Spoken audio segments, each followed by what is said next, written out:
Bu günlər çox maraqlı bir xəstə gözlədi. Xəstənin ağrısı mən sizə göstərim. Sol çiyinin yuxarı hissəsində əzələ rigidliyi ağrısıdır. Xəstə tərpənə bilmir. 2 sutqadı oturaq vəziyyətdə yatır, uzanıb yata bilmir. Özü elə bir ağrılar ki, fantom ağrı, xəstə tərpənə bilmir.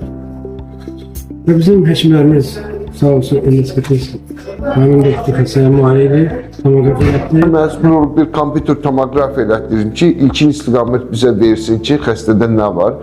İlkin istiqamət bu oldu ki, xəstədə demə dalaq infarktı keçirib. Bununla yanaşı xəstədə kapsülyar qanaxma olub dalaqda və qarın boşluğunda da xırda qansımalar olub. Bunun nəticəsində həmən o kapsülyar qansımalar nəticəsində diafraqma qıcıqlanıb və xəstədə rigidlik yaranıb, ağrı sindromu başlayıb və bu xəstəni dərhal biz əməliyyata götürdük. Cərrah olaraq da biz öz vəzifəmizi təxminən 1 saat ərzində yerinə yetirdik. Xəstə görən kimi, tutan kimi stolda oldu, əməliyyat etdi.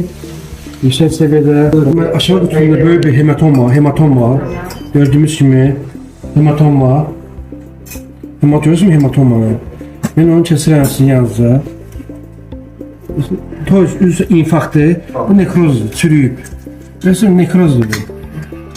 Və ondan bir qədər yuxarıda subkapsülər, deməli hematoma. Gördüyümüz subkapsülər ayrılmışıq, ayaq vaxtımız ayrıldı, hematomadır, gördünüz mü?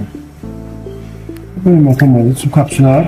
Və bu da gördüyünüz gibi dalaq biraz dərində və böyüdüyünə görə indi bu dəqiqə dalaq əməliyyatdan çıxıb, o qansızlaşıb, yəni o həcmi azaldı. O əməliyyat vaxtı çox böyük bir həcmli orqan idi. Və əməliyyatdan da şüralar çıxıb, xəstə sağ-salamat, hər şey qaydasındadır.